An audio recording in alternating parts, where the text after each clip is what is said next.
Okay, great. So today we have the beautiful Tamika Thomas here calling from Riverside, California, and she is sharing with us a little bit about her journey from her childhood, her toxic relationship experience, and bringing that into her business and how it affected it and how it's grown since then. Tamika is a life and relationships coach and is going to be able to share obviously a lot of insight about how that kind of, I'm guessing, has developed from these toxic relationships.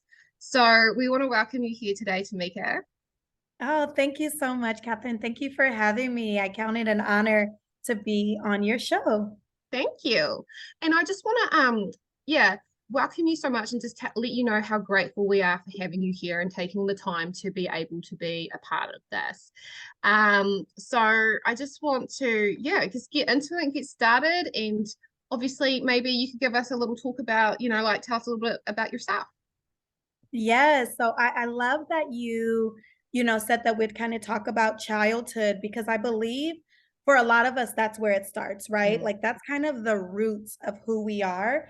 And a lot of times we want to cover those roots or we want to ignore those roots, mhm, and they go so deep that it affects the fruit that's on the tree. So the things that people see, it affects our branches, it affects, if you think of ourselves as a tree, our leaves, the way we blossom, it really is affected by our roots. So when I think about my childhood, it was extremely traumatic. I had a very traumatic childhood, starting with my parents being only 15 and 16 years old when they had me. Yeah, my mother was 15, my dad was 16, and I grew up in a time where my mom quickly got addicted to drugs and alcohol, and my parents had me, and then they split, right? Because they were teenagers and totally not ready to like raise a child or be in a relationship.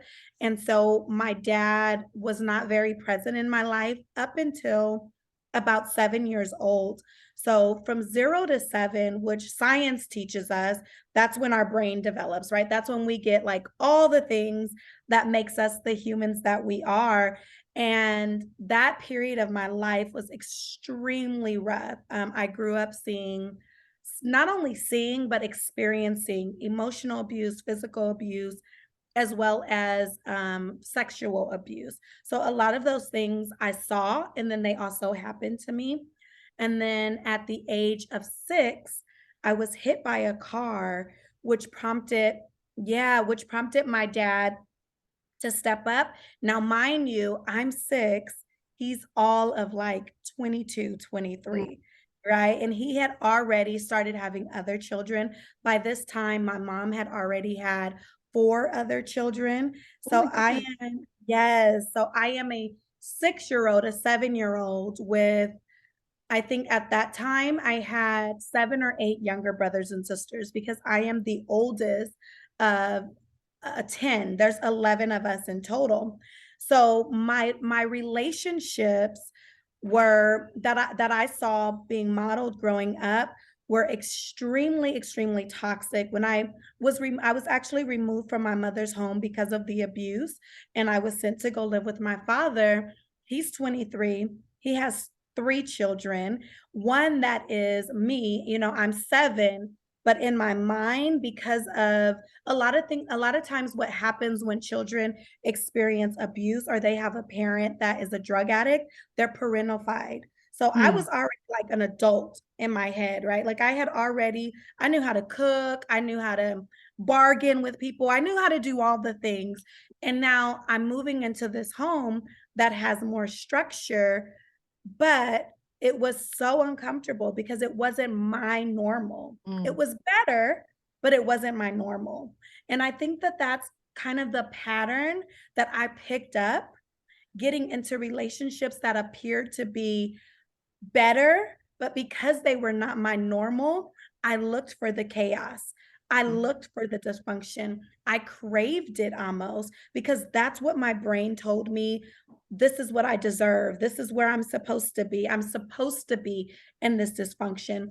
So I watched my dad and my stepmom in another toxic relationship. mm. Lots of cheating, physical abuse. emotional abuse, verbal abuse. And so I thought, first thing I thought is when I get in a relationship, no way in hell am I going to allow the like repeat these patterns. But I did Mm. exactly because what we don't heal, we recreate. Yeah. And so I ended up recreating the same patterns. Got married at 18. So I guess I was a little bit better. I was still a teen mom, but at least I waited till I was Yeah. 18 and had my first child. And I mean, the list goes on from just really dysfunctional relationships. Yeah, wow. Thank you for sharing that with us. That is intense. But I completely resonate with what you're saying, 100%. I feel that like a lot of the time it looks different for a lot of people, but what's going on is exactly the same. Yeah. You know, You know, like there's a yeah, go ahead. I often tell people, no matter the language, the race, the culture, the country, we all experience pain and love. And that is like Mhm. kind of the universal language that we can all understand. I Yeah. mean, me and you are literally a day apart, but yet you said you can resonate. And I can, even just as we're speaking, I can see the head nod, and you're like, yep, Mm. yep, I get Yeah. it. I feel that in my soul. But like it is one of those things, and it's like we get stuck in that place because we recreate that relationship almost that we had with our parents as well, as you say, a little bit better because we can pick sort of better parts sometimes, but we do just keep recreating that same relationship over and over and over again until we can actually look into ourselves and go, whoa, what's going on here? um Absolutely. yeah, so I guess my next question for you is, can you describe for us like what that main relationship that you had that kind of changed things for you, that most toxic relationship that kind of sits in your mind as being the catalyst to your change? Yeah. So I think like kind of like the explosion that happened, because I think a lot of times we do have to have like this shaking in this. I call it like a tsunami, right? With a tsunami, it's like one shift, one shift, one shift, and then there's this huge tidal wave that happens. All right, hold on, we're just losing you there for a second. um, oh, there you are, you're back. All right, go. You're saying a tidal wave. Can you hear me? Oh no, you're quiet.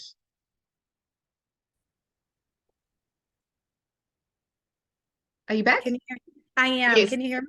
Yes. Okay, awesome, awesome. So I feel like there was like this tsunami of little small shifts that were happening. And then there was this huge tidal wave that caused the change. So I was in my second marriage, which I don't call myself a divorcee. I say I've successfully completed some Yeah. relationships.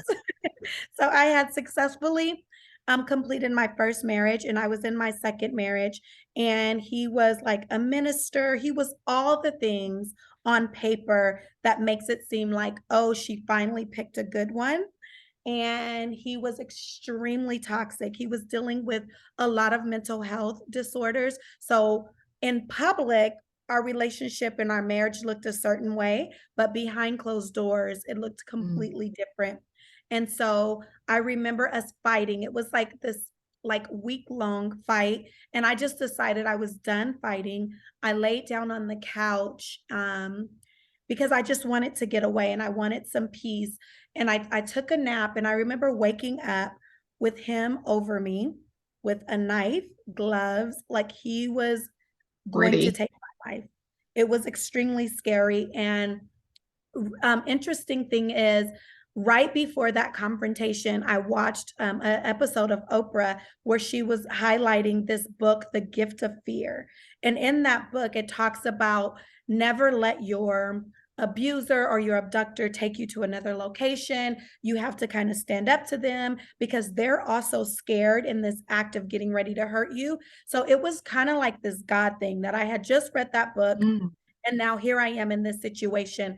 And so I jumped up, Kathleen, and I was just like, if you're going to take me out, I'm going to go out fighting.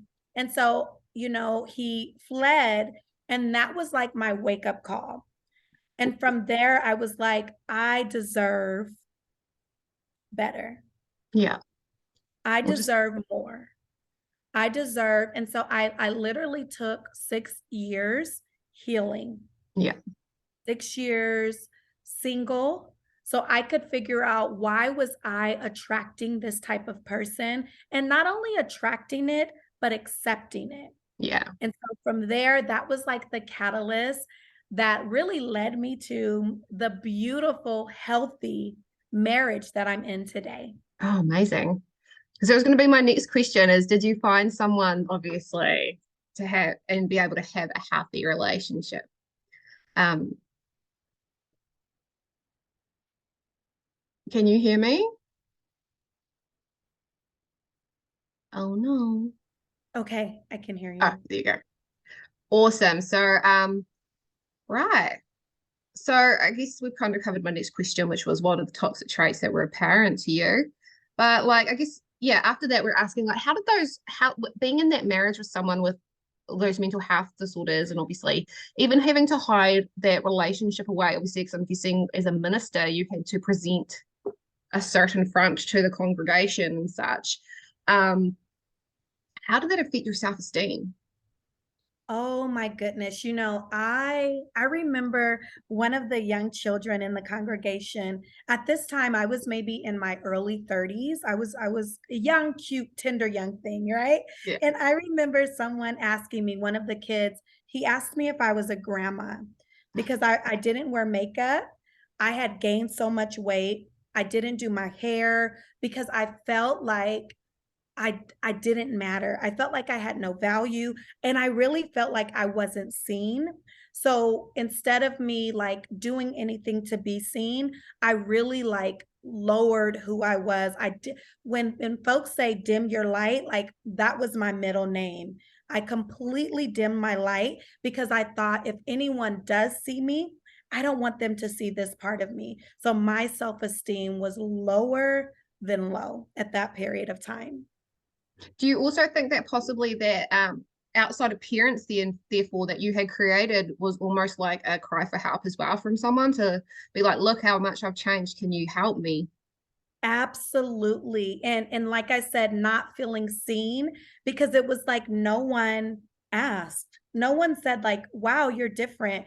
And so I wondered, well, maybe this is what and then I also had like this false burden of maybe and I think a lot of women feel like, well, maybe this is just what maybe I don't deserve love. Maybe I Mm, don't. So I just kind of was in this state of like maybe no one's supposed to see me. Maybe because he would often tell me I did things for attention. So I think I also kind of just tried to shrink. So I did. So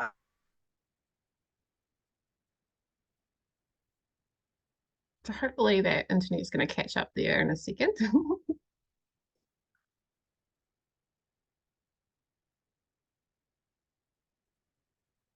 Okay, can you hear me? I can. I'm not sure what's going on. We've just got a bit of a weird internet connection going on. So yeah, you were saying so did you say you were shrinking? Yes, I was definitely shrinking because I felt like maybe I didn't deserve to be seen. I didn't deserve to be heard. Like maybe this is like I had this false burden of like and I think a lot of women feel that like I did this. I did like I picked him, so let me just kind of stay quiet. And also, he would tell me that I did things for attention. And so I felt like, well, if I shrink, if I dim my light, I can be a quote unquote good wife. Mm. And I think sometimes in those situations, we can also look at it and be like, am I just being like super expectant and entitled and like maybe this is how it's meant to be and I'm just being Mm, a perfectionist and all of these horrible things because we were taught at a young age to question ourselves and not trust our own intuition and who we are at our hearts. mm. um yeah, that's And you know amazing. what? You know what's with that? I actually went to the pastor at one point when the abuse was getting kind of bad, and he told me if I was softer, if I was quieter, I wouldn't be going through this. And If I you're thought, more submissive. yes, it was horrible. That's crazy. Um, it's funny though, because that's a man's opinion, isn't it? Right. Yeah. Right. And I feel like a lot of times when folks use religion or scripture, they're hearing it and viewing it from a very like patriarchal, dominant ear, and they're serving it to folks that way. And so it Hmm. is this very like toxic masculinity that Yeah. people are believing. Well, I think we also have to remember that if you notice, like every book in the Bible is written by a man. I'm just gonna say that.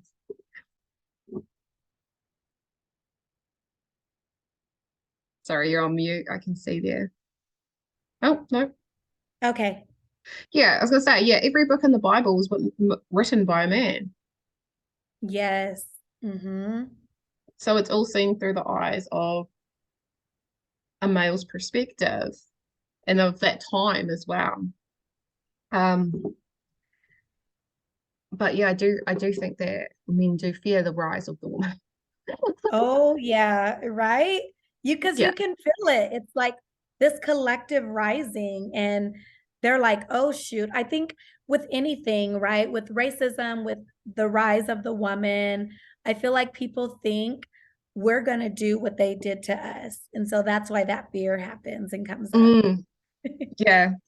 Where instead we actually want to like kind of come at it from more of a love point of Yes, view. And we're absolutely. taking more power in our femininity now than we did Mm. before, trying to fit into a man's world. But yeah, so I guess as well, like during that time, were you working or were you a stay-at-home mum at that time?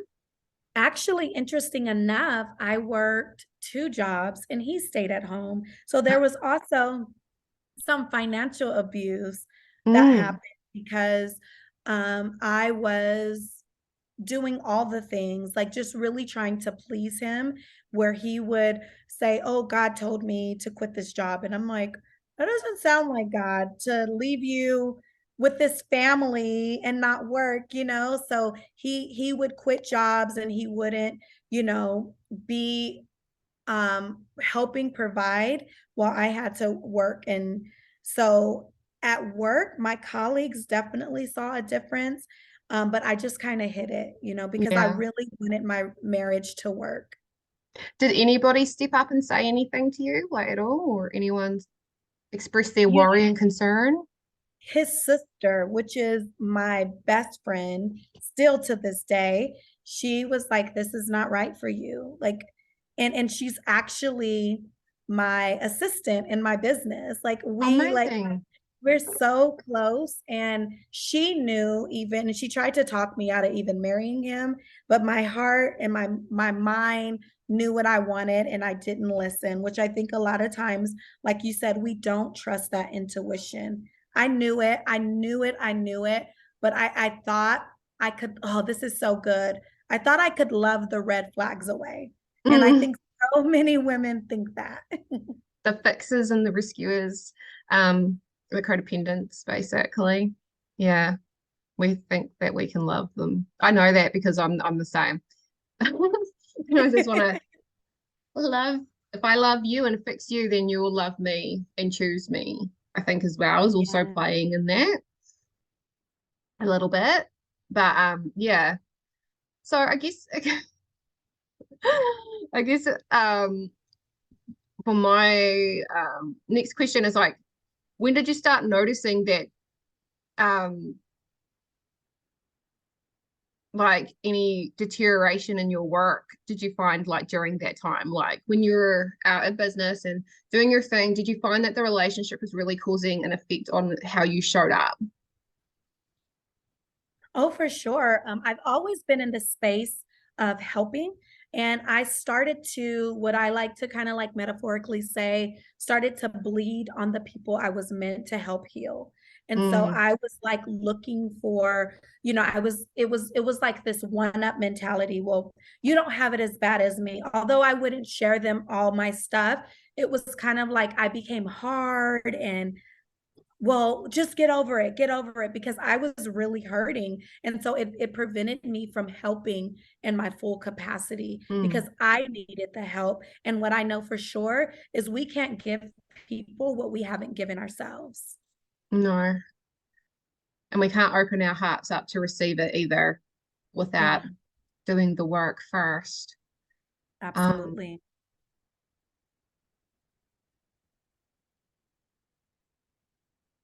did you feel like you were able to cope with your workload at work and the stresses that like would come upon you?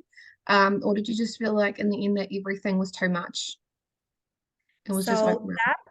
that really leads me to what really caused me to walk away. It was way too much. And, our grandmothers, our mothers, our aunts, they will tell us that stress will kill you. But I never believed it until I was laying in a hospital bed after having a major stroke in front of my children. And it was completely due to the stress of this relationship. And I felt like that was God's like big aha, like, do you hear me now? Because I Mm, was literally paralyzed from on one side of my body. I had lost my ability to talk. I had lost, and I could not do anything but in my mind come up with a plan to get out of this situation. And so I was not able to cope with work. I was not able to even be a productive parent. I wasn't able to be a productive member of society because I had let everything. I remember the night before the stroke, I felt like my heart was literally breaking. And I remember telling him, my heart, and that's all I could remember. And when I woke up, I had a stroke in front of my daughter was 4 years old at that time. And so I do regret waiting so long because mm, that's a trauma that my children, carry with them. We have done so much work to where sometimes they don't even remember it. But that's one of those things. If I start to get a headache or get overwhelmed, I can see the fear in their eye because of what they witnessed with me in this relationship. yeah, that would have been extremely traumatic for you and for Mm. them. And it's kind of almost like this whole, if you won't love yourself, we're going to make you love yourself because Yeah. you can't get better in that situation unless you actually really love yourself and do the work. That's a For that, sure. that's a hard way to learn it. That's a really hard way. So I guess my next question for you is like, what lessons did you learn during this time? And like, to, were you able to transfer any of them over to growing your business at all? Like, because like we don't want to give too much credit to toxic people in those sorts of situations, but there are some great life lessons that we can learn and we can integrate into what we are doing now. So that's my question. So Yes. So you kind of mentioned it. I learned that I had to love myself. I learned that love does not come from anyone before I give it to myself first. So I learned to put myself first. I learned how to set boundaries. I learned how to identify toxic traits. I learned, oh, I learned so much. And these are the things that I am really lucky to teach my clients. Like in my coaching programs where I teach them love and how to like attract the men of their dreams and how like all of these amazing things.